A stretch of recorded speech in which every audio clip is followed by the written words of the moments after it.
तो नमस्कार साथियों, स्वागत है आपका हिंदी के एक और बेहतरीन वीडियो में। दोस्तों आज हम शब्द भेद का भाग 3 करने वाले हैं। इससे पहले दोस्तों हमने भाग 1 में पढ़ा था उत्पत्ति के आधार पर शब्दों के प्रकार। भाग 2 में हमने पढ़ा था व्युत्पत्ति के आधार पर शब्दों के प्रकार। यदि दोस्तों आपने वो वीडियो नहीं देखा है तो इस वीडियो को देखने के बाद में मैं आपसे निवेदन करूंगा कि आप उन दोनों वीडियो को जरूर देख लें, और मैंने लिंक दोस्तों इसी वीडियो के डिस्क्रिप्शन में दे दिया है, वहां से जाकर के आप देख सकते हैं। दोस्तों आज जो शुरुआत होगी वो भाग 3 की होगी, और आज हम पढ़ेंगे रूप या प्रयोग के आधार पर शब्दों के प्रकार। दोस्तों आपको मालूम है कि यहां से 4 या 5 प्रश्न आपकी परीक्षा में जरूर पूछे जाते हैं। जिन बच्चों ने प्रीवियस ईयर क्वेश्चंस लगा करके देखे हैं उन्हें मालूम है कि यहां से बहुत सारे सवाल पूछे जाते हैं। इसलिए दोस्तों आपसे गुजारिश है, निवेदन है कि आपको इस चैप्टर को उसी प्रकार से देखना है कि आपका एक भी सवाल गलत ना हो। वीडियो को स्किप मत करना, एक एक बात को ध्यान से सुनना। यदि दोस्तों ये आपको अब तक मुश्किल लगता था, ये हमारा दावा है, हम इसको आपके लिए सरल से भी ज्यादा सरल बना देंगे। बस आप हमारे साथ बने रहिएगा, एक एक बात को ध्यान से सुनिएगा। तो चलिए साथियों शुरुआत करते हैं रूप या प्रयोग के आधार पर शब्दों के प्रकार। तो दोस्तों रूप या प्रयोग के आधार पर शब्दों के 2 प्रकार होते हैं, जैसे कि आप दोस्तों यहां पर देख सकते हैं। तो एक एक बात को ध्यान से सुनना। जैसे कि मैंने कहा है कि बोर्ड पे लिखा हुआ तो दोस्तों इंपोर्टेंट है ही, लेकिन साथियों कुछ बातें जो बोर्ड पे नहीं लिखी हैं और मैं अगर बोलूं आपको लगे वो काम का है साथियों, तो उसको भी आपको नोट करना है। देखिए साथियों 2 प्रकार, ये परिभाषा से पूछा जाता है। पहला सवाल आपका यही है कि रूप या प्रयोग के आधार पर शब्दों के कितने प्रकार होते हैं। आपका तुरंत जवाब होना चाहिए कि 2 प्रकार होते हैं। अब दोस्तों ये पूछ लिया जाता है कि कौन कौन से प्रकार होते हैं, तो सबसे पहले दोस्तों आपको पहला प्रकार याद रखना है विकारी शब्द। तो दोस्तों रूप या प्रयोग के आधार पर 2 प्रकार के शब्द होते हैं, एक होता है विकारी, एक होता है अविकारी। तो सबसे पहले हम देखेंगे विकारी शब्द। तो यहां से भी दोस्तों परिभाषा से सवाल आते हैं, तो परिभाषा भी याद रखनी है, कॉन्सेप्ट भी याद रखना है, उसके बाद में दोस्तों शब्द भी याद रखने हैं। तो देखिए साथियों, वे शब्द जिनमें लिंग वचन अथवा कारक के आधार पर विकार, और विकार का मतलब होता है दोस्तों परिवर्तन, बदलाव, ठीक है। जिन शब्दों में लिंग वचन अथवा कारक के आधार पर परिवर्तन आ जाए, विकार आ जाए, बदलाव आ जाए, वह शब्द क्या होते हैं? वह शब्द होते हैं दोस्तों विकारी शब्द। विकारी शब्द ही इसलिए बना है क्योंकि विकार का मतलब होता है परिवर्तित शब्द, ठीक है। तो जैसे दोस्तों आप एग्जाम्पल में देखेंगे लड़का।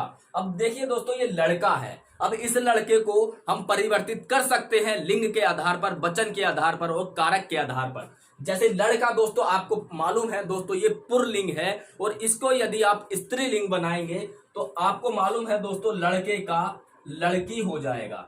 तो लिंग के आधार पर लड़का शब्द में परिवर्तन आ गया, लड़की। अब दोस्तों वचन के आधार पर देख लेते हैं, लड़का एक वचन है। यदि दोस्तों हम इसको वचन के आधार पर परिवर्तित करना चाहें तो आप कह देंगे लड़के, आप कह देंगे लड़के। लड़का एक वचन और लड़के हो गया बहुवचन। तो आपने देखा लिंग के आधार पर भी परिवर्तन हो गया, वचन के आधार पर भी परिवर्तन हो गया। उसी प्रकार साथियों कारक के आधार पर भी परिवर्तन हो सकता है कुछ इस प्रकार से, जैसे लड़के के लिए फल लाओ, लड़के के लिए फल लाओ। यहां पर लड़का एक वचन में प्रयुक्त हुआ है, लड़के के लिए, है ना। तो यहां पर दोस्तों एक वचन में प्रयोग हुआ है कि लड़के के लिए फल लाओ। लेकिन दोस्तों यदि मैं इसको कारक में परिवर्तन करूं तो मैं कहूंगा लड़कों के लिए फल लाओ। तो यहां पर दोस्तों लड़कों जो हुआ ये कारक के आधार पर यहां बहुवचन बन गया है। तो आपने देखा साथियों लड़का एक ऐसा शब्द है जो साथियों लिंग के आधार पर, वचन के आधार पर, कारक के आधार पर साथियों इसमें परिवर्तन हो जाता है। तो ऐसे ही दोस्तों बहुत प्रकार के शब्द होते हैं जिनमें परिवर्तन आ जाता है, जिनमें विकार आ जाता है, और उन्हें ही हम क्या कहते हैं साथियों? उन्हें ही हम कहते हैं विकारी शब्द। तो दोस्तों ये आपने समझा।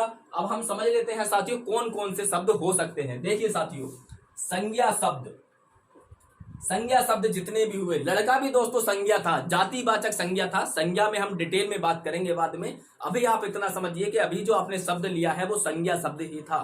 कौन सी संज्ञा थी उसमें? तो साथियों जातिवाचक संज्ञा थी। तो संज्ञा शब्द हो गया, सर्वनाम शब्द हो गया, या दोस्तों आप कहें विशेषण शब्द हो गया, विशेषण शब्द हो गया, या फिर दोस्तों क्रिया शब्द हो गया। क्रिया शब्द मतलब कोई सी भी क्रिया हो, कोई सा भी विशेषण हो, कोई सा भी सर्वनाम हो, कोई सी भी संज्ञा हो, तो आप कह सकते हैं दोस्तों ये चारों के चारों शब्द क्या होते हैं? विकारी होते हैं। संज्ञा शब्द, सर्वनाम शब्द, विशेषण शब्द और क्रिया शब्द, ये सभी क्या होते हैं? विकारी शब्द होते हैं। तो आपको इतना ही याद रखना है। परिभाषा से भी सवाल आते हैं और यहां से बहुत सारा पूछा जाता है, चारों आपको याद रखना है। एक एक सवाल दोस्तों आपको आपकी प्रगति तक ले जाएगा, आपके लक्ष्य तक ले जाएगा। इसलिए एक एक बात को ध्यान से सुनना है, किसी भी सवाल को हल्के में नहीं लेना है यदि आप सीरियस कैंडिडेट हैं तब। तो चलिए साथियों अब आगे बढ़ते हैं और समझ लेते हैं अविकारी शब्द। तो अविकारी शब्द में दोस्तों आप देखेंगे लिंग वचन कारक के आधार पर परिवर्तन ना आए। ये मैंने शॉर्ट में लिखा है, छोटा करके लिखा है, आप चाहे तो इसका पूरा करके लिख सकते हैं। जिस प्रकार से परिभाषा आपने विकारी शब्द की लिखी थी उसी प्रकार से आप इसकी भी लिख सकते हैं। तो साथियों जैसे आज कल, ठीक है, ये दोस्तों कभी भी परिवर्तित नहीं होंगे, नहीं तो लिंग के आधार पर और ना ही वचन के आधार पर और ना ही दोस्तों कारक के आधार पर। जरा सोच के देखिए आज को आप किस कैटेगरी में रखेंगे? स्त्रीलिंग में रखेंगे, पुरुष लिंग में रखेंगे, या दोस्तों एक वचन में रखेंगे, बहुवचन में रखेंगे? ये संभव ही नहीं है। इसका मतलब ये हुआ कि इनमें परिवर्तन नहीं हो सकता, विकार नहीं हो सकता। तो दोस्तों जो अविकारी शब्द होते हैं इन्हें ही हम अव्यय बोलते हैं। अव्यय भी दोस्तों अविकारी शब्द ही होते हैं। अव्यय को हम बाद में पढ़ेंगे, डिटेल में पढ़ेंगे। तो दोस्तों जिस प्रकार से विकारी शब्द 4 प्रकार से होते थे उसी प्रकार से साथियों अविकारी शब्द भी 4 प्रकार के होते हैं। आपको चारों याद रखने हैं। जिस प्रकार से आप यहाँ पर देख सकते हैं, क्रिया विशेषण अव्यय, साथियों संबंध बोधक अव्यय, तीसरा है समुच्चय बोधक अव्यय और चौथा है विस्मयादि बोधक अव्यय। ठीक है, ये चारों प्रकार आपको याद रखने हैं। ये दोस्तों अव्यय वाले चैप्टर में हम डिटेल में पढ़ने वाले हैं। अभी केवल आपको इतना ही याद रखना है, परिभाषा याद रखनी है, एक एक दो दो एग्जाम्पल याद रखने हैं ताकि अगर सवाल आए तो दोस्तों कभी जिंदगी में गलत ना हो। तो देखिए साथियों क्रिया विशेषण अव्यय जैसे आज, कल, अब, कब, इधर, उधर। उधर देखेंगे दोस्तों संबंध बोधक में में, से, पर, के, ऊपर, के, नीचे। उसके बाद देखेंगे समुच्चय बोधक अव्यय में और, परंतु, या, एवं, अथवा। उसके बाद देखेंगे विस्मयादि बोधक अव्यय में आहा, हा या हाय। तो दोस्तों इसकी पहचान क्या है? इसमें दोस्तों आप देखेंगे विस्मयादि बोधक का जो चिन्ह है दोस्तों वो यहाँ पर लगा हुआ है, आप इस प्रकार से पहचान कर सकते हैं। तो दोस्तों ये कोई सा भी शब्द आप उठा लीजिए और आप परिवर्तन करके देखिए साथियों कि आप पुरुष लिंग से स्त्रीलिंग बनाएं, एक वचन से बहुवचन बनाएं, कभी भी दोस्तों नहीं हो सकता, क्योंकि दोस्तों इनका लिंग निर्धारण नहीं होता और ना ही इनका वचन निर्धारण होता है। इसलिए साथियों हम नहीं कर सकते इनमें परिवर्तन और इसीलिए इनको साथियों अविकारी का अर्थ हो गया जिसमें विकार ना हो, इसलिए इनको अविकारी शब्द हम लोग कहते हैं। तो दोस्तों हमने समझा विकारी शब्दों में संज्ञा शब्द, जितने भी संज्ञा शब्द हैं, जितने भी दोस्तों विशेषण हैं, जितने भी सर्वनाम हैं, जितने भी क्रियाएं हैं, वो सबकी सब साथियों विकारी होती हैं। और दोस्तों चारों प्रकार के जो अव्यय हैं वह साथियों अविकारी होते हैं। अब दोस्तों छोटी सी बात मैं आपको यहाँ पर बताना चाहूंगा। जिस प्रकार से साथियों यदि आपसे शब्द पूछ लिया जाए कि यह शब्द विकारी है या अविकारी, तो दोस्तों ज्यादा घबराना नहीं है। केवल साथियों आप उस शब्द को ध्यान से समझिए और देखिएगा क्या मैं इसमें परिवर्तन कर सकता हूं या कर सकती हूं।